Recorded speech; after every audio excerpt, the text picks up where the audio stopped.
ardayda naga daawanaysa waa journalistka caynta shawicati media fadlan sii share gareeya naguna soo biira qodobkan waa qodobkeenii labaad maanta ama clipkan waa clipkeenii labaad maanta ay bisho ay tahay 24 bisha Janaayo 2022 maalinimo isniina adoo la ku ruuya casir liqi waxaan ku soo qaadan dhigi doonaa qodobkan hadii aan leeyno اعترافك أي شيء يعني نمانكي دور أيام ولي ما ركت عن دحدو قجرنا ما أنت واحد عضي واحد كنت المامين هدول اللي كورون يهاي هدول ما ركت مظاهرات كدعية مقالة اللاس عنوت حرنتو قبل كسول أي دقيه نمانك دول بهانتها نمانك أسو طبعا أيوة نفتر كودا كلبيا كلا دوين حق الرسم أنا صادقني بيج كنا عاتي ميديا أتكلم عن كرتانا أنا صوريكني قيت كلا صورتنا أنا صوريك دوغنا هدي على سياسي اللي من اليوتيوب كنا أتكو أركض كودا ودونتان وحا لو شيء وحلي يرا برنامج وحا كده على ما برنامج مدوح وهامد العقل قريبين يجي أو $10 لو سيني يدك كمارك هذا اللي قدام يرتاح يصير مارك لو يرا هذا مجال هو برنامج هذي أو سيد هرجيس اللي هو برنامج هاي نيكي مارتا مارتا اللي ما إندو نيكي اللي يرا هذا ولها gabarreer Hargeysa ayaa la siinaya xildhibaanka maarta ninka Ingiriiska u dhasho gaalka mudaharaadkaas oo lacag lagu qiiminayo $10 sidaas la mid ah waxa jiray mudaharaad midnimada Soomaaliya lagu xoojinayay oo wax lacag lagu bixinayo dadka dareenkooda soo saarayay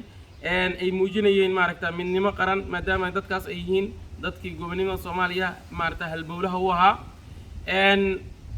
waxa dhacday adwaan la ku roon yahay in maaragta dadka qayb kamid ah la rasaasay lagu tacadiyay la jir dilay waa dadkii midnimada Soomaaliya oo maaragta u soo banaan baxay oo dareenkooda muujinayay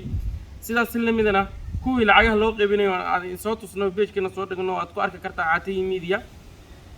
ayadoo lacag la qaybinayo oo ninka lacagta qaybinayo oo horta maaragta haweenka qaybtooda uu fadhiyo oo inta dabcan inta ugu badan oo soo banaan baxday ay haween halka banaan baxa midnimada Soomaaliya lagu taageeray ay ahaayeen maaragta dhalinyaro هذول اللي كورو حوج ماركتا هايوين هوين دلنيرو ماركتا أضياشي ماركتا سلادين دي أنتي ماركتا وجاسدي هذول اللي كورو يعني كسر قيب قليل وحاسة حسيت من قيب كم إذا دتك إن لقى كيني ومعلومة من الزوجري برعي هرجيزة ولا لقى كيني سيل لاقط دقو ما دام ما تصومالية دي ماركتا سكود إجيين دي أنا لك سوعي كريم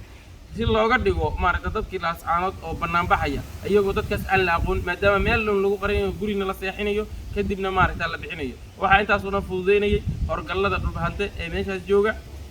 haduu la ku run yahay shirka banaan baxaasna wuxuu noqday banaan bax maaragta fashilmay waxaana fashilay banaan baxa lagu taageeray midnimada Soomaaliya maadaama uu yahay mid wadaniyeed mid qiira ka muuqato mid saxan mid aad la ku run yahay aan lacag lagu soo bixin dadka dareenkooda u soo saaray صحابي مركلة وحان لنا سيشر قرية وأصحابتي نو قيبية والسلام عليكم ورحمة الله وبركاته